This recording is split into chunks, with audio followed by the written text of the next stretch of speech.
Zotë kërë me të fund krejt, në kohën kërë është zedhe, zotë të thasë, presidenti kënë deklaru që s'kene me votu, dhe ashtu ka qenë. Masanejnë e kënë hali qëzivitetin se e përket presioneve, ofertave ndryshme që i këni pasë shtëpinë e juj nga zotë të thasë dhe një pjesë tjetër e njerëzve që kanë në shpinë e juj. A keni vazhdu me pasë, a keni në presion ditëve të fundit se e përket votimit për demarkacionin? Jo, saj për këtë demarkacionin duhet jem korekt. Kërës banë punë këto oferta, din me të thonë, rrujë shpinë, nëse të bjellisi udhës. Saj për këtë demarkacionin... Ta shkerin sa ora? Nuk e kemë atë problem, i friksohem vetëm krijuesit, njerëzën tokë, kom thonë atë thom studion e juaj, nuk e kam problem, nuk i friksohem as kujt përveç krijuesit, Zotit madhërisëm. Kërcënime nuk kam, oferta nuk kam, presione nuk kam, ndoshta qëndrimet e mia që po i përmendni përballë presidentit ka bërë që tash të tjerët të tërheken.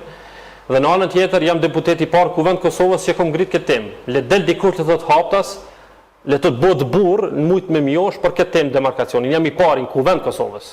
I falenderoj disa portale, por dhe studion e juaj në Kosovë që kanë publikuar këtë lajm. Me 25 mars 2011 Gzim Kelmendi pari ka reagu për demarkacionin Kosovë-Malizi.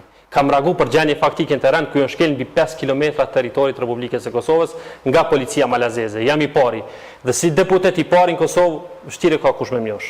Dhe më presion dhe më kërcënu. Unë të më dham basë, kështu si mos ndryshoj. Faleminderit shumë.